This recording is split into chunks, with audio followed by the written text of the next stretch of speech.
오늘 많이 나왔는갑다. 참 감사한 일이다 하고 갔더니 지금 성진이가 추가해서 그렇지 6명 앉아서 찬송을 부르더라고요. 아유, 깜짝 놀랐습니다. 여러분들도 평소에 15명 부르는 거와 오늘 7명이 부르는 찬양이 더 뜨겁고 크게 들린 줄로 믿습니다. 정리합시다. 박수.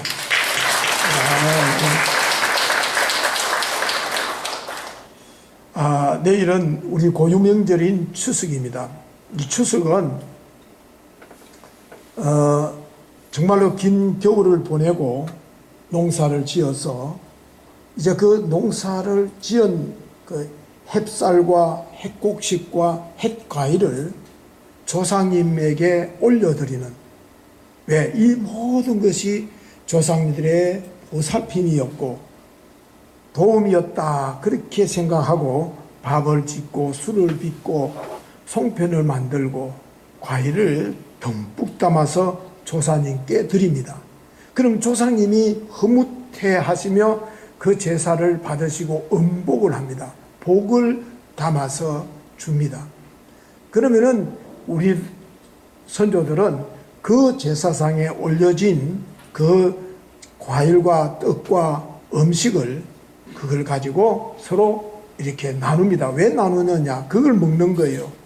조상님들이 우리에게 복을 주신 음식이니까 이걸 나눠 먹어야 우리도 복을 받는다라고 생각을 했어요. 저도 외갓집에 어릴 때 어머니하고 이렇게 반성이라는 곳에 갑니다. 추석날 가면은 가면은 섭섭했어요. 왜냐하면 저희 어머님이 독특한 믿음을 가지고 계셔가지고 제사상에 올려져 있는 음식을 드시지 않는 거예요. 그러니까 제사상에 올려져 있는 음식이 얼마나 탐스럽습니까? 먹음직스럽고 좋단 말이죠. 우리 맨날 찌꺼리 같은 거 먹는 것 같아요. 그래서 내가 왜 우리는 차별하나 싶어서 그 제사상에 올려져 있는 그거 먹고 싶은데 어머니가 먹으면 안 된다는 거예요. 아마 여러분들 오랫동안 신앙생활 하신 분들은 다 그 경험 있죠? 대답하는 사람 왠지 없는 거 보니까 최근에 예수님을 믿는데요. 항상 명절날 되면은 제사상에 올려져 있는 음식을 먹어야 되느냐 안 먹어야 되느냐 이게 논란이 되었어요. 항상. 근데 이게 비단 오늘날 우리 한국 교회 논란이 아니라 초대 교회 때부터 있어 왔던 논란입니다.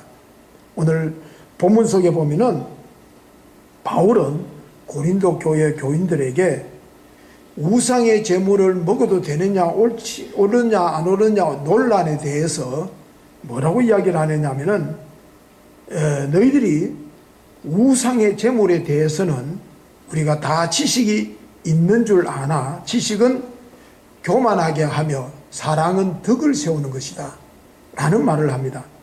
왜냐하면 그때 당시에 고린도 교회 성도들은 아테네라는 철학의 도시에 인접해 있는 항구 도시입니다. 그러다 보니까 이분들은 논리적이고 굉장히 철학적입니다. 지식적이었습니다.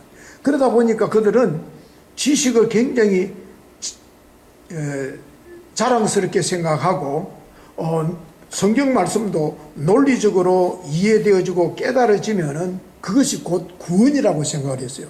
오늘날 구원파와 똑같습니다. 당신이 제사 받은 줄로 믿습니까? 잘 모르겠는데요. 거듭난 줄 믿어? 잘 모르겠는데요. 가르쳐 줍니다. 이제 알겠어요? 예, 깨달았습니다. 그러면 오늘 당신은 오늘부터 거듭났습니다.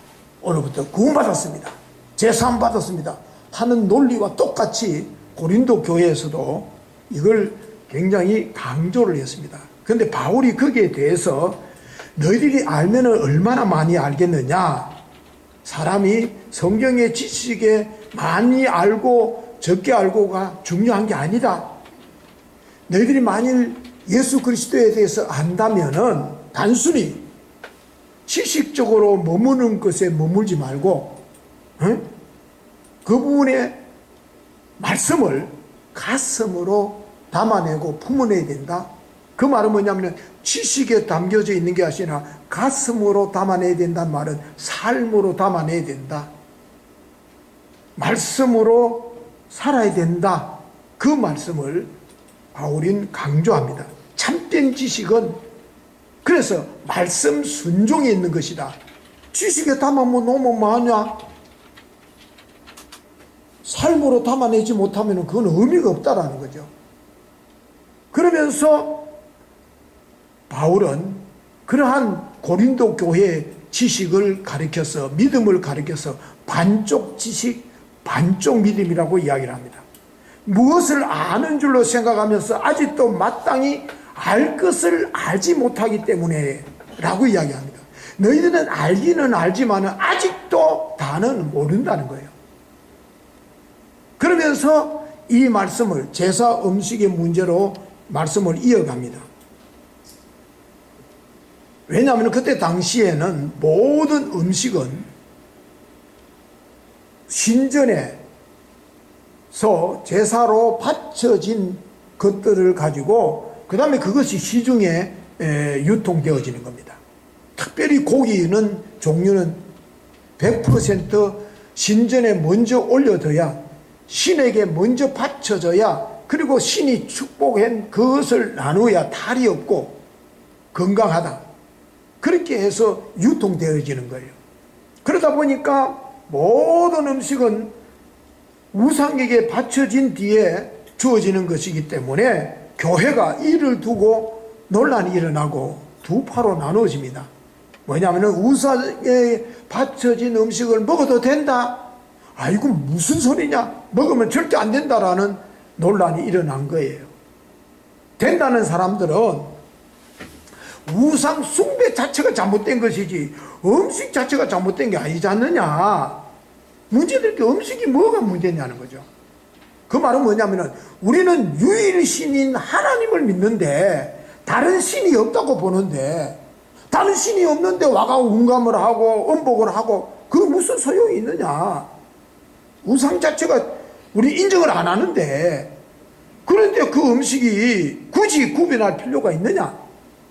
그러므로 이를 문제 삼고 트집을 삼는 사람들은 믿음이 약한 사람들, 지식이 부족한 사람들, 진리를 온전히 깨닫지 못하는 사람들이 하는 소리다 라고 이제 공격을 하는 거예요. 그러니까 여기에 반해서 우상에 바쳐진 음식은 절대로 먹어서는 안 된다고 주장하는 사람들은 재물을 먹는다는 것은 곧 우상 숭배와 다를 바가 없다. 왜냐하면 우리가 예수를 알기 전에는 동일하게 그렇게 살았다라는 거예요. 우리는 그것을 그렇게 믿고 살았다라는 거예요. 그런데 그걸 인정하게 되는 것 아니냐. 그러다 보니까 신앙이 성숙하지 못한 사람들에게는 이게 유혹거리가 되는 거예요.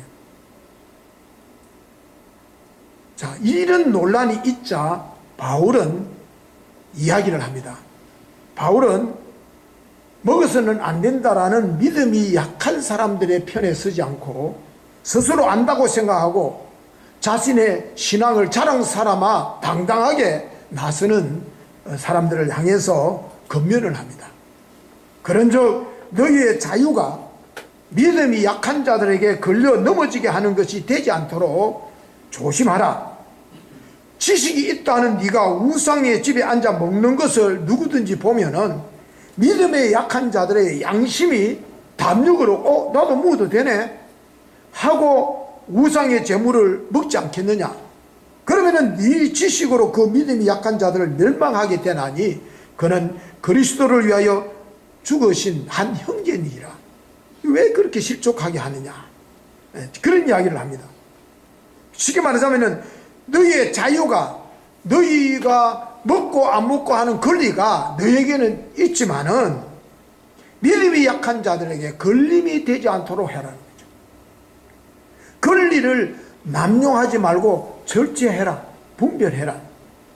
그러면서 바울이 뭐라고 그러냐면 끝에 가면은 나도 우상에게 바친 재물을 먹을 수는 있지만은 그것을 보고 신앙이 연약한 지체들이 혼란을 일으킬까봐 나는 시험에 들까봐 먹지 않기로 작정을 했다 라는 말씀으로 포기하겠다라고 권면을 합니다. 그런데 고린도 교회 성도들은 자기네들이 알고 있는 성경적인 지식과 권리를 가지고 믿음이 약한 상대방들을 정지하고 판단하는데 그들은 서슴지 않았다는 거예요. 그래서 바울은 로마서를 쓰면서 아마 이 고린도에서 로마서를 썼거든요. 그런 경험을 아마 되새겨서 로마서 14장 이런 이야기합니다. 믿음이 연약한 자를 너희가 받되 그의 의견을 비판하지 말라. 즉 말하자면은 네 믿음이 있다는 사람들은 믿음이 약한 사람들을 보고 그래 같더라 막 판단하지 말라는 거예요. 비판하지 말라는 거예요. 어떤 사람은 모든 것을 먹을 만한 믿음이 있고 믿음이 연약한 자는 채소만 먹는다. 먹는 자는 먹지 않는 자를 없이 여기지도 말고 먹지 않는 자는 먹는 자를 비판하지 마라. 이는 다 하나님께서 받으셨다 라고 이야기를 합니다. 이 말은 뭐냐면은 우리가 하나님의 말씀을 알고 있다면은 그 말씀을 가지고 누군가를 판단하고 정죄하고 비판하는데 하지 말라는 거예요. 그래서 지식은 사람을 교만하게 만든다. 사랑으로 덕을 세우라. 사랑으로 덕을 세우라. 사랑과 덕으로 사용을 해야지 그 지식을 판단하고 정죄하는데 들이밀지 말라는 겁니다. 이게 이제 고린도 전서 8장에 바울이 하고자 하는 핵심적인 말씀입니다. 이 말은 배경에 뭘 깔고 있느냐 하면 우리가 잘 알아야 됩니다. 사랑과 덕을 세우라는 말은 내 혼자 신앙생활을 하는 데는 사랑과 덕이 큰 필요 없습니다. 내 혼자인데 뭐. 이거는 다른 이들, 즉 말하자면은 홀로 존재하는 데는 사랑이 필요 없습니다. 덕도 필요 없어요. 내 혼자 뭐 옷을 벗고 뭐 내 마음대로 뭐 춤을 추든지 상관없어요. 사랑과 덕을 세우라는 말은 공동체라는 거예요. 네 혼자 신앙생활을 하는 게 아니라는 거예요. 교회라는 것은 공동체를 이루고 있고 공동체를 이루고 공동체를 유지하는 데 필요한 게 뭐냐? 사랑이라는 거예요. 필요한 게 뭐냐? 덕을 세워야 된다는 거예요. 그래서 그러므로 만일 음식이 내 형제를 실족케 하면, 내 형제라는 말은 내 이웃을 실족케 한다면 나는 영원히 고기를 먹지 아니하며 내 형제, 내 이웃을 실족하지 않겠노라. 이웃이 중요하다는 거죠. 그런데 오늘 한국 교회는요 너무나 개인적인 신앙에만 몰두해 왔어요. 그 결과 개개인의 신앙은 굉장히 탁월해졌습니다. 기도도 내용을 보면은 우선순위가 자기 중심이고 자기 가족입니다. 덤으로 나중에 끝에 가가 덤으로 아이고 우리 목사님, 아이고 우리 교회, 아이고 뭐 누구 목장 식구들, 이건 덤으로 넘어가요. 교회가 공동체로 존재한다는 것, 이걸 우리가 정말로 잊어서는 안 된다는 거예요. 내 혼자 신앙생활 하는 거야 내 마음대로 하면 되지만은 나를 지켜보고 있고, 특별히 믿으면 오래 믿은 사람들은 처음 믿는 사람들이 저리 믿어도 되네, 목사한테 함부로 말아도 되네, 배운다니까. 뭐 중직을 맡으면은 교회 와서 폼만 잡고 뭐 부엌에 안 들어가도 되네, 그러면 안 된다는 거예요. 그렇기 때문에 공동체를 이루고 있기 때문에 여러 사람들이 지켜보기 때문에 덕을 세워야 된다는 거예요. 때때로 여러분들 교회가 사역을 위해 존재하는 뜻이 오해를 합니다. 그러다 보니까 자기 일에만 몰두하다 보니까 교회 와도 서로 얼굴을 잘 몰라요. 우리 교회야 다 알지만은 그래도 사역을 우선시 하다 보니까 우리 목장이, 우리 전도회, 우리 권사회, 우리 선교회, 여기에만 너무 자꾸 가두어 버리는 거예요. 그러다 보니까 형제가 무엇 때문에 아파하는지, 자매가 무엇 때문에 고민하고 있는지 잘 몰라요. 옛날에는요 교회가요 다 알았어요. 성도 집에 숟가락 뭉댕이가 몇 개 있는지, 무엇 때문에 아파하는지 눈물을 흘리는지 콧물을 흘리는지 다 알았다니까요. 그래서 같이 위로하고 격려하고. 그래서 안 믿는 사람들이 볼 때는 어이구 우리 사촌보다도 예수쟁이들은 더 가깝다라는 거예요. 야, 예수쟁이들은 피 한 방울도 안 섞였는데 그들은 모르잖아요. 우리는 예수의 피로 섞여져 있는데 그들은 모르니까 혈육의 피가 하나도 안 먹었는데 친인척보다도 형제보다 더 가까이 지낸다는 거예요. 아파할 때 같이 아파하고 슬퍼할 때 같이 슬퍼해주고 같이 잠을 자주고 같이 아파해주고. 오늘날 교회는 눈을 비비보고 봐도 없어. 이게 이제 문제라는 거예요. 우리가 알아야 될 것은 그리스도의 몸으로서 한 지체요 한 가족이라는 것을 우리가 표방하지 않고 그것을 이루는 것을 놓쳐버린다면 여러분들이 하고 있는 사역은 사역이 아니에요. 일이에요. 그냥 일이에요. 하나님께서 왜 우리 좋은 이웃 교회에 한 공동체를 묶어주셨는지 진짜 한번 진지하게 고민해 봐야 되는 거예요. 내가 저 마음에 들지 않는 저 인간을 하나님께서 왜 붙여주셨는지. 그래야 참된 교회의 본질을 찾게 되고 회복되는 그리스도 안에서 한 가족이라는 것, 형제요 자매라는 것, 그걸 깨닫게 되면요 교회가 신앙생활이 굉장히 풍성합니다. 든든합니다. 교회 가면 장로님이 계시고 나를 위해서 기도해 주시고 염려해 주시고 눈물로 새벽제단을 세워 기도해 주시는 권사님이 계시니까 얼마나 좋겠어요. 얼마나 교회 오는 게 든든하겠어요. 얼마나 풍성한 신앙생활을 할 수 있겠느냐라는 거예요. 바로 사도 바울이 고린도 교회에 강조한 게 바로 이 공동체의 가치를 회복하라는 거예요. 누가 우상의 제물을 먹으냐 안 먹으냐 그게 중요한 게 아니라는 거예요. 그게 중요한 게 아니라는 거예요. 하나님께서 교회 공동체에 맡기신 사명을 생각하라는 거예요. 그 사명이 얼마나 중요한 건지. 그 사명을 붙들고 씨름하면서 서로의 연약함을 돌아보고 협력하고 챙겨주고 용서와 사랑과 이해와 인내로서 함께 공동체를 이루어가는 거예요. 그래서 여러분들 한 지체가 되어서 교회를 섬겨간다라는 것 불편함이 있을 거예요. 내가 왜 저 인간하고 같이 해야 돼? 그럴 수도 있어요. 그러나 서로 부대끼면서 사랑하는 법, 이해하는 법, 용서하고 인내하는 법을 배우는 곳이 교회예요. 훈련하는 곳이 교회예요. 내 혼자 와서 예배 드리고요 내 할 일만 딱 하고 가면요 얼마나 좋겠어요. 근데 그게 아니라는 거예요. 선교회가 다른 게 아니라는 거예요. 권사회가 다른 게 아니라는 거예요. 목장이 다른 게 아니에요. 서로 부대끼는 거예요. 부대끼면서 거기에서 인내를 배우고 사랑을 배우는 거예요. 여러분들 교회 사랑이 없대.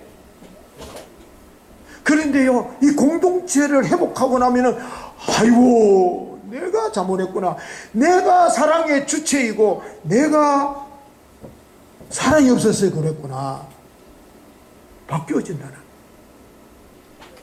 왠 줄 아십니까? 하나님의 사랑은 십자가에서 완성되어졌잖아요. 십자가에서 완성되어졌어요. 그 사랑으로 우리는 모든 자유함을 누리고 있는 거예요. 그렇다면 우리 또한 그 십자가의 사랑을 깊이 깨닫고 그것을 나의 가슴에 품고 쏟아내는 거예요. 그러다 보면 언어도 달라지고요 마음도 넉넉해지고 푸근해지고 교회 안에서 뜨거운 인간애를 느끼는 거 하는 곳이 교회가 아니에요. 교회는 인간의 사랑을 먹는, 인간의 사랑을 느끼는 곳이 아니라 그리스도의 죽으심과 그리스도의 십자가를 체득하고 그것을 깨닫고 그 하나님의 말씀으로 사랑으로 띠로 묶어질 때 묶어지는 거예요. 묶어지는. 그게 교회라는 거예요. 그 사랑을 실현하는 거. 그게 우리의 사명이에요. 주님 오실 때까지 그 사명을 우리가 감당해야 될 이유가 거기 있는 거예요. 그러므로 바울은 이런 이야기를 합니다. 먼저 누구든지 하늘에 계신 내 아버지의 뜻대로 하는 자는 내 형제요 내 자매요 어머니니라 하는 이 주님의 말씀을 기억하게 합니다. 그러므로 여러분들 주일 잘못하면은 그런 말을 해요. 시험 받습니다. 목사, 야 적당하게 교회 일 해라. 잘못하면 시험 받는데.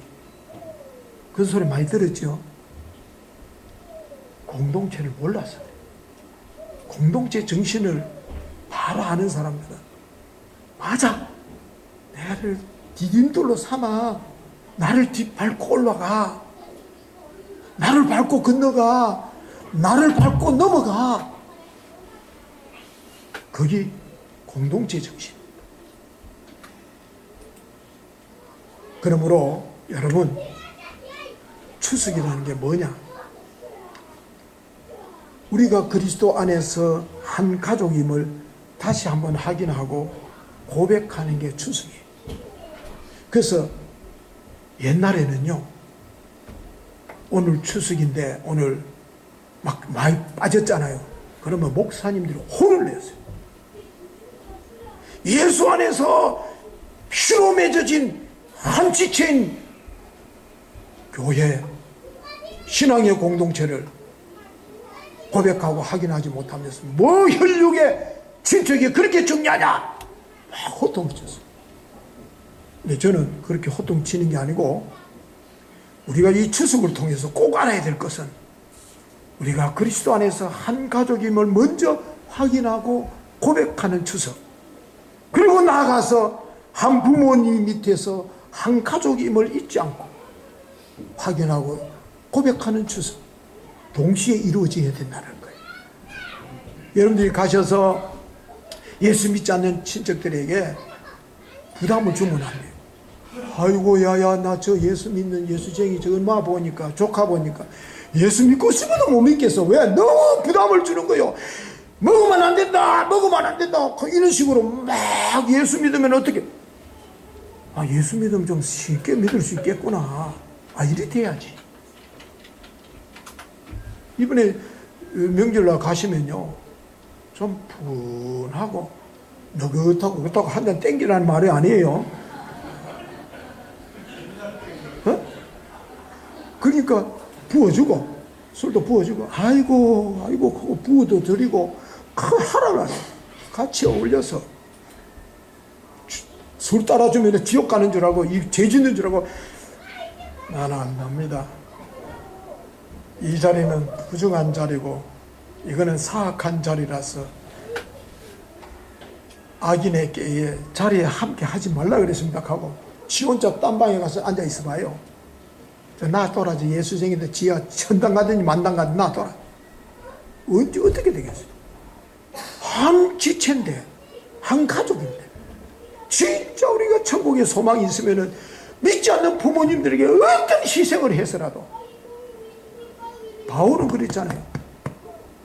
내가 이름이 생명책에 내 이름이 지하여진다 할지라도 내 동족이, 내 형제가 구원받는다면 나는 그것도 받아들이겠다라고 그러잖아요. 그런 정신으로 여러분들이 이번 추석에 좀 대하고, 그렇게 누가 누구를 정죄하기보다 누가 누구를 옳았냐 그러냐보다도 제3식을 먹어도 되냐 안 되냐 그런 건 이제 하지 말라는 거예요. 바울처럼 만일 음식이 내 형제를 실족게 한다면 나는 영원히 고기를 먹지 않겠다. 누구를 위해서? 연약한 지체를 위해서. 우리도 역시 연약한 지체들, 믿지 않는 사람들의 입장에서 생각해보고 말하고 행동해서 정말로 멋있는 추석, 우리가 가서 정말로 적절한 양념을 쳐놓고 예수 믿는 건사락하는 게 이번에 와서 분위기가 업이 됐다. 예수님 믿는 저 집사가 와가지고 막 찬물을 막 끼얹고 갔다. 이래 되면 안 되잖아요. 오니까 감칠맛이 나고 다음에 또 오라. 그래서 이번 추석에 여러분들이 정말로 가족 공동체, 교회 공동체도 함께 회복되어지는 주역들이 다 될 수 있기를 주님의 이름으로 축원합니다. 기도하시겠습니다. 참 좋으신 하나님 감사합니다. 이번 추석을 통해서 연약한 지체들, 믿지 않는 형제들 입장에서 배려하고 인내하고 사랑하고 덕을 세워서 정말로 즐거운 추석 명절을 잘 지내고 올 수 있도록 은총을 베풀어 주시옵시고, 무엇보다도 가족 공동체도 중요하지만 교회 공동체도 중요하다는 것을 앞장서서 살아가는 이 모든 권속들 되게 하여 주옵소서. 예수님의 이름으로 기도드리옵나이다. 아멘.